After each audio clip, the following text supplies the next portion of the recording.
Witam wszystkich zgromadzonych z tej strony Kuba Drzazga. To jest kanał o tym, jak skutecznie wykonywać robotę Scrum Mastera, Product Ownera oraz Project Managera. Zapraszam na 21 odcinek. Zainspiruj mnie, Kuba.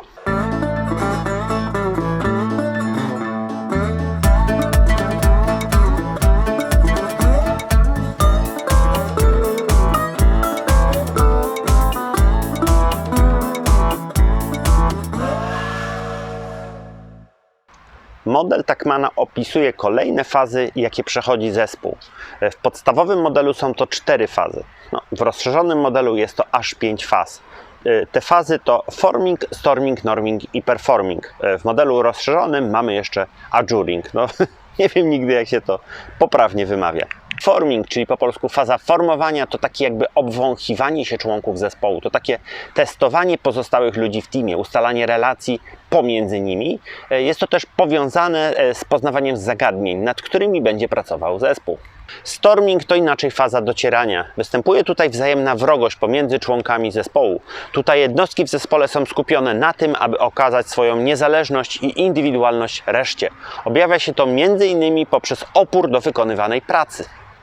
Norming to inaczej faza normowania. Następuje tutaj otwieranie się na siebie członków zespołu. Pojawia się taka spójność. Wypracowanie metod współpracy tutaj następuje. I też takie przyjęcie nieformalnych ról zespołowych. Tutaj zespół zaczyna działać już tak harmonijnie. Performing to taka faza efektywnej współpracy. Tutaj grupa zaczyna właśnie tak synergicznie działać razem i energia zespołu jest skupiona teraz na zadaniach i na rezultatach, nie na budowaniu relacji. Jeżeli pojawiają się jakieś problemy, to po prostu grupa razem je rozwiązuje. Ajuring to faza zawieszenia. Jak zespół się rozstaje, to uwaga członków zespołu przekierowuje się na odczuwanie smutku związanego z rozłączeniem. Pracy zaczyna też towarzyszyć niepokój. Opisany model Tuckmana robi w środowisku Agile wręcz zawrotną karierę. Na przykład uznani trenerzy Scruma doradzają, jak w zależności od fazy modelu dobierać cel sprintu. Agile coachowie dają rady, jak Scrum Masterom, jak zachowywać się w konkretnej fazie, jak pomagać zespołowi. W oficjalnych materiałach ze Scrum model Tuckmana jest przedstawiany jako wiedza bardzo wartościowa dla osób pracujących z zespołami. Liderzy z różnych firm pomagają zespołom przejść bezboleśnie fazę stormingu, aby ostatecznie przejść fazę performingu. Również poza naszym środowiskiem model jest bardzo popularny.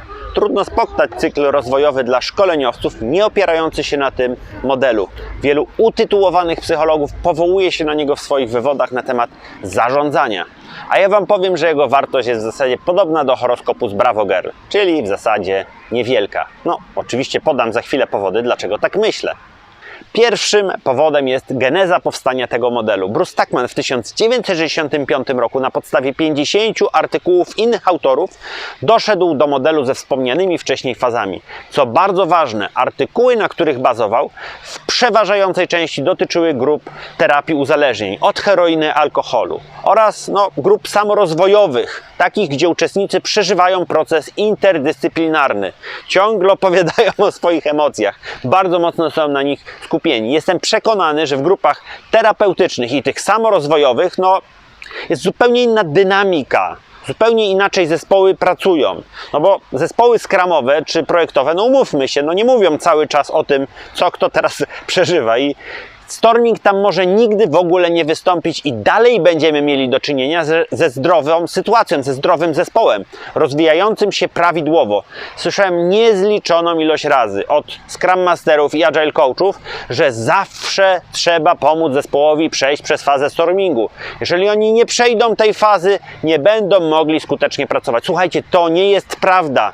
Tak to nie działa. Kolejny powód to problemy z użyciem. Przed nakręceniem tego odcinka zrobiłem mały eksperyment. Kilku znajomym Scrum Masterom przedstawiłem model Tuckmana. Po tym jak upewniłem się, że go na pewno rozumieją, zapytałem, w jakiej fazie jest ich zespół. Nawet po dłuższym namyśle mieli z tym ogromny problem. Na przykład jeden mówi tak, w zasadzie to część zespołu jest w fazie stormingu, a pozostali chyba w fazie normingu, albo performingu. prawie zawsze spotykam się z sytuacją, że jednoznaczne określenie fazy zespołu jest po prostu niemożliwe. Jak w takim razie dobierać cel sprintu w zależności od fazy zespołu? No po prostu się nie da. Jak Scrum Master ma dobierać strategię pracy z zespołem do konkretnej fazy? No nie da się po prostu. Jednak moje największe obawy wzbudza faza stormingu. Nikt mi nie jest w stanie wytłumaczyć, jak ją odróżnić od takiego najzwyklejszego konfliktu. Kolejny powód moich wątpliwości to złożoność zespołów i ich wewnętrznego życia. Mam ogromne wątpliwości, czy w ogóle proces grupowy zespołu da się skutecznie pisać tylko za pomocą faz, które zawsze na dodatek muszą wystąpić w określonej kolejności. Myślę, że lepiej dodatkowo przyjrzeć się relacjom pomiędzy poszczególnymi członkami i temu, jaką kto pełni rolę w grupie. Modele opisujące zespół również przez pryzmat ról dużo skuteczniej pozwalają zrozumieć jego dynamikę. Zachęcam wszystkich do zapoznania się np. z modelem Jedlińskiego. Wydaje się obiecujący. Powód czwarty to fakt, że zespół nie żyje w próżni. Tuckman bazował na grupach, które nie miały interakcji z zewnętrzem. Zespół projektowy albo skramowy ma całą sieć interakcji i zależności. Zdarzają się też zewnętrzne wpływy, które mają ogromny impact na proces grupowy. Na przykład interesariusze nie są zadowoleni z produktu, mówią o tym. Albo wysoko postawiony menedżer może niesłusznie skrytykować zespół, no albo nawet słusznie, no nieważne, ale ma wpływ. Słuchajcie, nawet owocowa środa może mieć wpływ na zespół. Kolejny powód, który chciałem tutaj przedstawić, no w zasadzie kończy dyskusję na temat modelu Tuckmana. On nie ma potwierdzenia empirycznego. Słuchajcie, istnieje nawet potwierdzenie empiryczne, że on nie działa. Departament Obrony USA przeprowadził badania na 321 grupach zadaniowych, czyli 1448 osobach. Zaobserwowano, czy opisane fazy przez model się pojawią w odpowiedniej kolejności. Słuchajcie, wyszło bardzo ciekawie. Tylko 2% zespołów było skutecznie opisanych przez model Tuckmana. No, oznacza to, że 98% przypadków przez nich zaobserwowanych było źle opisanych przez model Tuckmana. To słuchajcie, to jest fatalny wynik jak na najczęściej stosowany model. Od wielu osób słyszę, gdy rozmawiam o modelu Tuckmana, no każdy model psychologicznie działa, niektóre są przydatne. No ja tego nie kupuję. Ja to odbieram trochę na zasadzie takiego zrzucenia odpowiedzialności za stosowanie tego narzędzia, albo uczenia tego narzędzia innych. Słuchajcie, wiadomo, że psychologia to nie jest matematyka, gdzie 2 + 2 to zawsze 4, jednak dla każdego modelu ja przyjmuję takie kryterium. Czy dzięki niemu zrobię coś lepiej, tak samo, albo gorzej. No, ja bym wolał takie powiedzenie. Wszystkie modele psychologiczne nie działają, niektóre są skuteczne, niektóre są zbędne, a niektóre są szkodliwe. Obawiam się, że modelowi Tuckmana najbliżej do modelu szkodliwego. I to na dzisiaj tyle. Jeżeli Ci się podobało, zostaw kciuka w górę i zasubskrybuj kanał. Jeżeli masz jakieś pytanie do mnie, a być może jakiś feedback, zapraszam do komentowania.